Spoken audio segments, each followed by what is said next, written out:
Merci de nous rejoindre sur Chérif La Télévision. Fidèles téléspectateurs, bonsoir. Bienvenue dans ce journal. Les députés de la 5e législature de l'Assemblée nationale du Mali ont adopté à l'unanimité la déclaration de politique générale du gouvernement Abdoulaye Idrissa Maïga. C'était ce jeudi 15 juin. Amadou Kamara et Seydou Niari. Nous sommes là aujourd'hui à l'Assemblée nationale sur la déclaration de politique générale du Premier ministre. Bien sûr, déclaration qui donne les grands axes du gouvernement effectivement pour bien sûr le mandat dans lequel nous sommes. Donc cette déclaration en réalité elle est venue bien sûr à point nommé. Eh bien elle a brossé vraiment tous les domaines effectivement intéressant l'État aujourd'hui, les problématiques aujourd'hui des grands chantiers et sur toute la ligne effectivement ont été touchées. Je pense que cette déclaration aujourd'hui elle a été vraiment vu, lu, compris et bien sûr on en débat aujourd'hui et bien sûr en député et je pense que c'est une déclaration très pertinente qui va bien sûr avec vraiment l'avis de presque tous les Maliens et de presque toute l'Assemblée nationale. Eh bien, une déclaration de politique générale a toujours été une intention avec des programmes et tout ce qui s'ensuit. Aujourd'hui, nous nous réjouissons de cette déclaration de politique générale parce qu'il a pris l'engagement de continuer à parachever l'accord issu du processus d'Alger. Donc nous, c'est une très bonne chose pour nous parce qu'au nord aujourd'hui, il y a toujours, vous le savez, même dans tout le Mali, l'insécurité, il n'y a pas de paix, il n'y a pas de cohésion, il n'y a pas de développement. Donc il faut aller à ce programme de DDR qui va consister à intégrer, à réinsérer la population. Les jeunes sont là-bas sans travail, il y a beaucoup de problèmes. Donc nous soutenons cette politique de déclaration générale parce que ça va nous ramener la paix, la sécurité, je l'espère très bien. C'est pour cela que nous l'avons félicité. Parce qu'aujourd'hui, quelqu'un qui pense à la paix, à la sécurité, nous, en tant que nordistes et en tant que maliennes, on ne peut que l'accompagner et l'encourager. Donc, pris comme tel, une déclaration de politique générale est une expression d'intention. Qu'est-ce que le gouvernement projette de réaliser pendant un temps donné? Nous sommes à ce niveau-là. Et dans la déclaration actuelle, le Premier ministre l'a bâti autour de 4 axes, qui dit la paix, le renforcement, l'apaisement du front social, les urgences, la mise en œuvre des urgences décrétées par le président et renforcer le statut diplomatique du Mali sur la scène internationale. À la lecture de ce document, nous constatons d'abord un certain nombre de déséquilibres. Le premier axe, qui est la paix, comment arriver à cette paix? Et on veut aller à l'application. Oui, merci bien. La déclaration de politique générale du Premier ministre déposée à l'Assemblée nationale, présentée le lundi passé et votée aujourd'hui, rentre dans le cadre de l'exercice démocratique. Donc tout Premier ministre qui rentre en fonction est obligé de s'engager devant le Parlement. C'est pourquoi aujourd'hui nous avons examiné, débattu et voté la déclaration de politique générale. Laquelle déclaration de politique générale va en droite ligne avec le projet du président de la République. Le projet du Mali d'abord et le nord du Mali. Donc nous avons vraiment examiné. Dans sa présentation, c'est une DPG structurée, bien en place. Et au fond, nous avons vu qu'elle est structurée autour de 4 axes. Le Mali en paix, c'est-à-dire la mise en œuvre de l'accord. Deuxièmement, c'est le climat social. Troisièmement, c'est le programme d'urgence sociale. Et quatrièmement, c'est la diplomatie où on appelle encore le Mali debout. Donc ces 4 axes fondamentaux constituent aujourd'hui les préoccupations du moment, les préoccupations de l'heure. Donc nous avons examiné chaque axe et vraiment nous sommes satisfaits vraiment du contenu de chaque axe et nous pensons que ça prend en charge la préoccupation des Maliens. C'est pourquoi le groupe majoritaire n'a pas hésité vraiment de donner sa caution, d'accompagner le Premier ministre dans la réalisation vraiment de ces 4 axes-là. Donc nous avons voté cette DPG et le Premier ministre est au travail.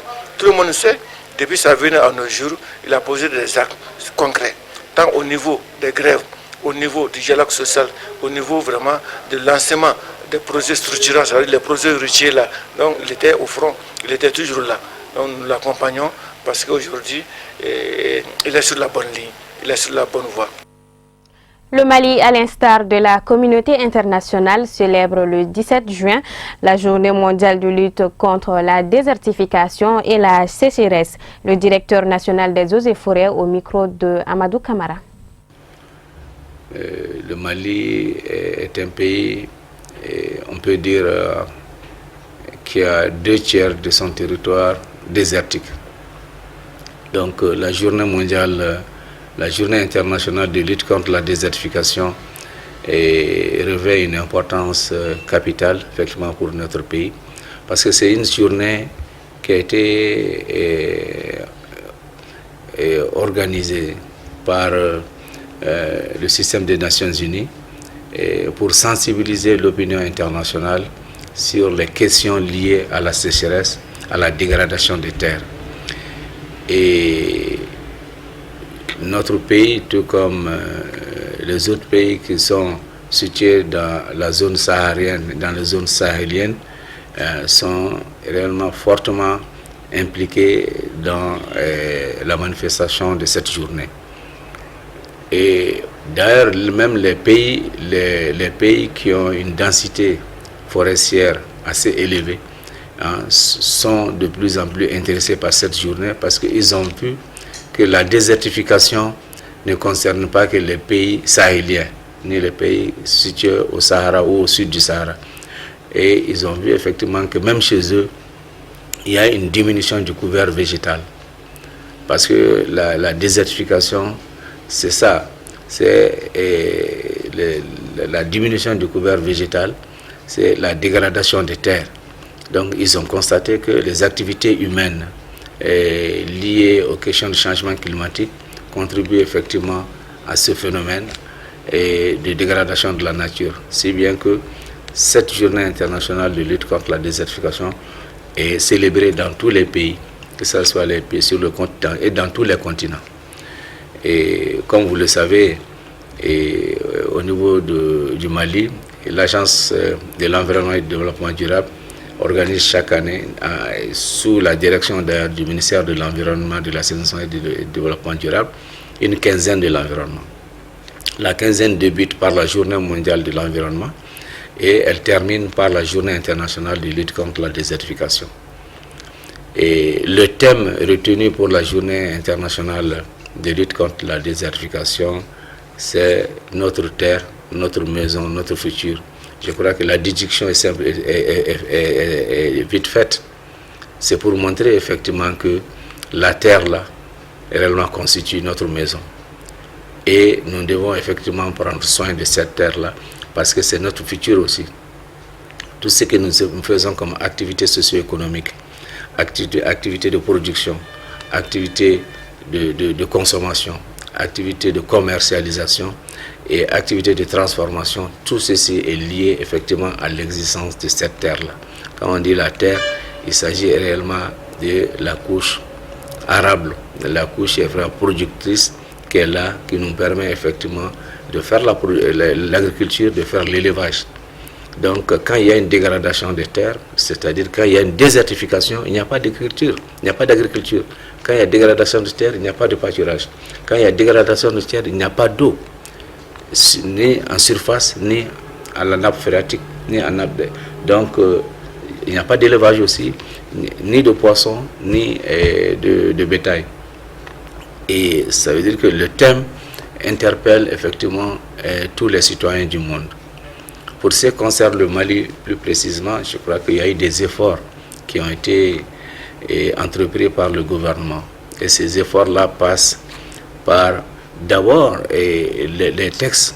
Il y a des textes il y a des textes législatifs et réglementaires qui effectivement dictent, qui ont des dispositions qui vont dans le sens de la préservation des ressources forestières et fauniques, qui vont dans le sens effectivement de la lutte contre certaines actions qui mettent en danger ces ressources-là. Donc ça c'est très important et le Mali effectivement fait des efforts par rapport à ça. Et tout récemment, le 1er juin, le Mali vient d'adopter, je dirais, la 3e génération, parce qu'il y avait une politique forestière en 82. Il y a eu une tentative d'élaborer une autre politique forestière et entre les années 1995 et 2000. Mais cette année, effectivement, le gouvernement du Mali a adopté le 1er juin une nouvelle politique forestière nationale. La société de télécommunications Sotelma Malitel a organisé une rupture collective de jeunes ce jeudi 15 juin à laquelle ont pris part les personnels des différents départements de la Sotelma Malitel. Abdul Karim Sako, Samba Traori. Une fois de plus, la tradition a été respectée, celle de réunir les travailleurs de la Sotelma Malitel autour d'une même table pour la rupture collective du jeûne en ce mois béni de Ramadan. Le Ramadan est le mois le plus approprié pour se témoigner de l'affection. Et donc cette rupture collective que nous faisons avec les travailleurs, vous avez vous-même remarqué, il n'y a pas de distinction entre les responsables du top management et les autres collaborateurs.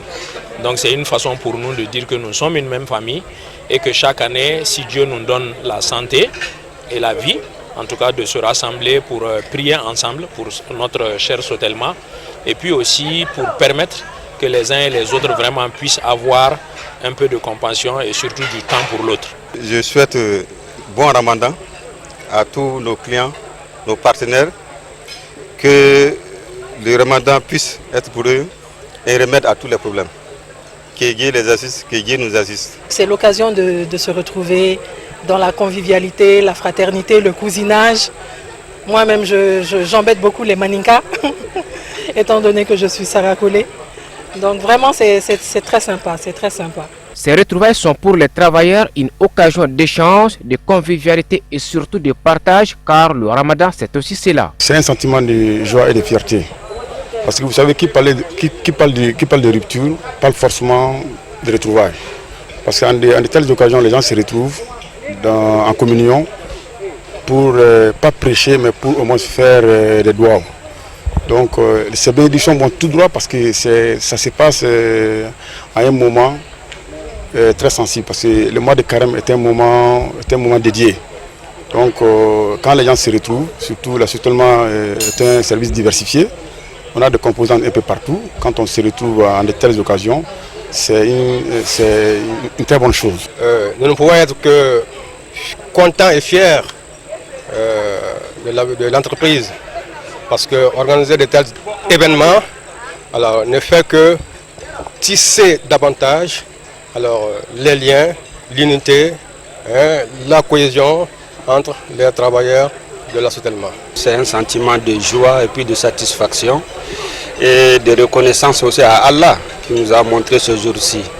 Donc c'est une occasion de se retrouver, de se faire des bénédictions pour l'entreprise, pour nos familles respectives. Une séance de prêche a été animée par le chef de cabinet du ministre en charge des affaires religieuses et du culte, dont le thème a porté sur les comportements à adopter pendant et après le Ramadan. Il est important de se rappeler la parole d'Allah subhanahu wa ta'ala qui nous indique l'objectif, la finalité recherchée derrière le jeûne du mois de Ramadan, qui est la piété, la crainte d'Allah, l'atteinte de la piété. L'atteinte de la piété, c'est le fait de contrôler Allah subhanahu wa ta'ala dans tout ce que nous faisons, dans tous nos actes, dans chaque pas que nous posons, se poser la question quelle est la position de l'islam, quelle est la position d'Allah par rapport à ce que je vais faire. Et si vous remarquez, dans la journée du jeûne, on a la possibilité une fois de rompre le jeûne sans que quelqu'un d'autre ne le sache. On évite de le faire, on se prive de le faire parce qu'on se dit que nous sommes en jeûne et que Allah subhanahu wa ta'ala nous voit. Et c'est cela qui doit être notre comportement, même en dehors du mois de Ramadan. L'occasion était bonne pour le directeur général de l'entreprise pour remercier l'ensemble des travailleurs et de leur réitérer sa confiance en eux. Les collaborateurs de Malitel, vraiment ça traduit l'esprit d'équipe exemplaire. Voilà. Donc je suis très content, je suis très content. On est là que pour la clientèle, on est là que pour la clientèle. Donc en tant que nouveau DG, donc, je renouvelle mon engagement sur le développement des infrastructures pour vraiment garantir un service de qualité à nos clients, à nos chers clients, sans oublier bien sûr le développement des offres vraiment qui répondent exactement aux besoins clients avec un rapport coût-qualité très intéressant. Voilà. Et on est là que pour nos clients. Après la prière du coucher du soleil El Maghrib, la cérémonie a pris fin par le dîner offert à cet effet par la direction générale de la Sotelma Malitel. Inauguration ce vendredi 16 juin des locaux du Centre de formation pratique forestier Jean Djigui Keïta, réhabilité dans le cadre de la phase 2 du programme de gestion décentralisée des forêts. Ousmane Sogouré, Sierougnari. Tous les acteurs des ressources forestières et phonétiques ainsi que plusieurs invités de marque sont présents à cette cérémonie inaugurale des locaux réhabilités du Centre de formation pratique forestier Jean Djigui Keïta, devant accueillir le recyclage des agents de développement rural dans le cadre de la phase 2 du programme de gestion décentralisée des forêts Géréfort 2. Il m'est particulièrement agréable de vous souhaiter la chaleureuse bienvenue au Centre de formation pratique forestier de Tabakoro en ce jour saint de vendredi, à l'occasion de l'inauguration du centre rénové. Aussi, je saisis cette heureuse occasion pour exprimer la profonde gratitude du centre, du directeur du centre, de son corps professoral et de l'ensemble des élèves à la coopération suédoise qui vient de nous gratifier de ce merveilleux cadeau. Je veux parler de la restauration et de l'équipement de certaines infrastructures de notre établissement devant abriter les sessions de recyclage des agents du développement rural. Je prends l'engagement solennel de prendre soin de ces belles infrastructures équipées et d'en faire bon usage pour le plus grand confort de tous. La réhabilitation et l'équipement du centre de formation est financé par la Suède à hauteur de plus de 80 millions de nos francs pour recycler 1200 agents de développement rural. Je suis très heureux de participer à l'inauguration de ce centre situé au cœur de la forêt. Alors, en effet, je me sens presque comme si je suis dans mon pays qui est couvert par la moitié de son territoire de forêt. En effet, c'est dans le cadre de la mise en œuvre du programme de gestion décentralisée de forêt Géréfort 2 que le gouvernement du Mali a requis en fin 2016 l'accompagnement de la Suède pour appuyer le renforcement des capacités techniques des agents du développement rural sur diverses thématiques en profitant des infrastructures de formation bâties depuis près de 30 ans ici à Tabakoro avec l'appui de la coopération suisse. Je voudrais à l'entame de mes propos renouveler la gratitude du gouvernement du Mali et du peuple malien tout entier au Royaume de Suède pour son accompagnement technique et financier de qualité au département de l'environnement. En effet, c'est encore la Suède qui, en plus du financement consécutif des 2 phases du programme de gestion décentralisée des forêts, accepte de financer gracieusement des activités de recyclage d'environ 1200 agents du développement rural sur 2 ans pour un montant de plus de 1 milliard de francs CFA. Cet effort exceptionnel et salutaire du Royaume de Suède permettra sans nul doute de renforcer les capacités de tous les intervenants dans la gestion des ressources naturelles et la protection de l'environnement afin de mieux répondre aux besoins et défis nouveaux et surtout de pallier l'insuffisance numérique et quantitative des agents forestiers. Autre temps fort de cette cérémonie, la présentation d'un sketch par les étudiants du conservatoire Balafaseke Kouyaté sur la protection de l'environnement et de la remise des exemplaires du recueil sur l'éducation environnementale au ministère de l'Environnement, de l'Assainissement et du Développement durable. La cérémonie a pris fin par une visite guidée des locaux par la coordinatrice du Géréfort. Avant de boucler cette édition, retrouvons Sadio Sidibé pour le commentaire de l'actualité africaine.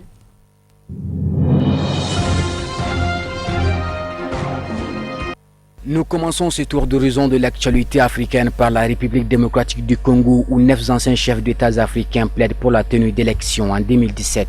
Ces anciens chefs d'État sur le continent ont appelé les autorités congolaises à organiser les élections en 2017. Comme le prévoit l'accord de la Saint-Sylvestre conclu entre la majorité présidentielle, la société civile et l'opposition, le plaidoyer a été publié ce jeudi 15 juin sur le site de la fondation de Kofi Annan, ancien secrétaire général de l'ONU, qui a également joint sa voix à celle des anciens chefs d'État. Le gouvernement de la République démocratique du Congo et la communauté internationale doivent fournir toutes les ressources nécessaires à l'organisation des élections dans les délais prévus par l'accord de la Saint-Sylvestre à la commission électorale, ont-ils dit. Dans leur argumentaire, les signataires de la note estiment que des élections intègres représentent la seule issue pacifique possible pour résoudre la crise de légitimité dont souffrent aujourd'hui les institutions politiques congolaises.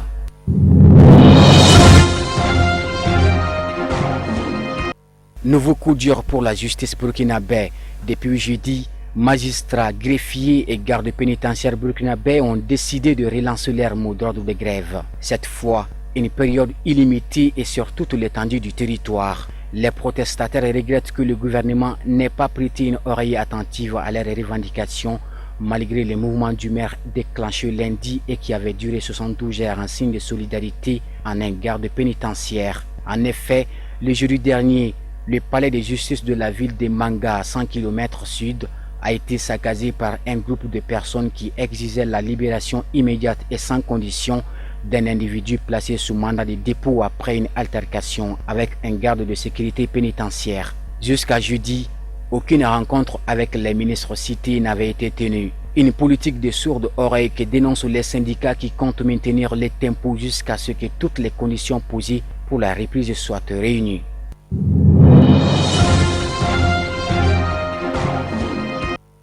Cap sur le Burundi, des morts, des disparitions par centaines.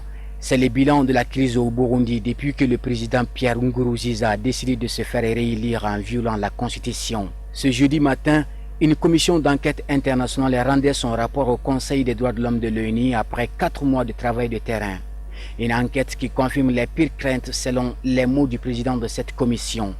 Les enquêteurs sont donc allés enquêter auprès de plus de 400 000 Burundais réfugiés dans les pays voisins, Kenya, RDC, Rwanda, Ouganda et Tanzanie. Ils y ont recueilli près de 500 témoignages sur les violations des droits de l'homme commises depuis le début de la crise burundaise en avril 2015. Côté gouvernement, pas de surprise, le ministre des droits de l'homme a rejeté ce rapport dès ce mercredi et c'est avant tout même sa publication. Le représentant permanent du Burundi auprès du Conseil des droits de l'homme a réagi tout à l'heure. Il s'en est pris violemment à l'Union européenne accusée d'en être l'instigateur et de faire pratiquement partie d'un complot international contre le Burundi.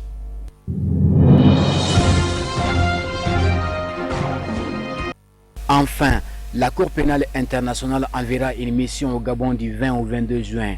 Des membres du bureau du procureur se rendront dans les pays. Ce déplacement fait suite au dépôt d'un dossier le 21 septembre dernier par les autorités gabonaises, dans lesquels elle accuse notamment Zamping et ses partisans d'incitation au génocide ou encore de crimes contre l'humanité, avant, pendant et après la dernière présidentielle. Le 15 décembre, l'opposant avait contre-attaqué en déposant à son tour un dossier. La CPI a aussi reçu une quinzaine de communications, des éléments pouvant s'ajouter au dossier fourni le plus souvent par des citoyens gabonais.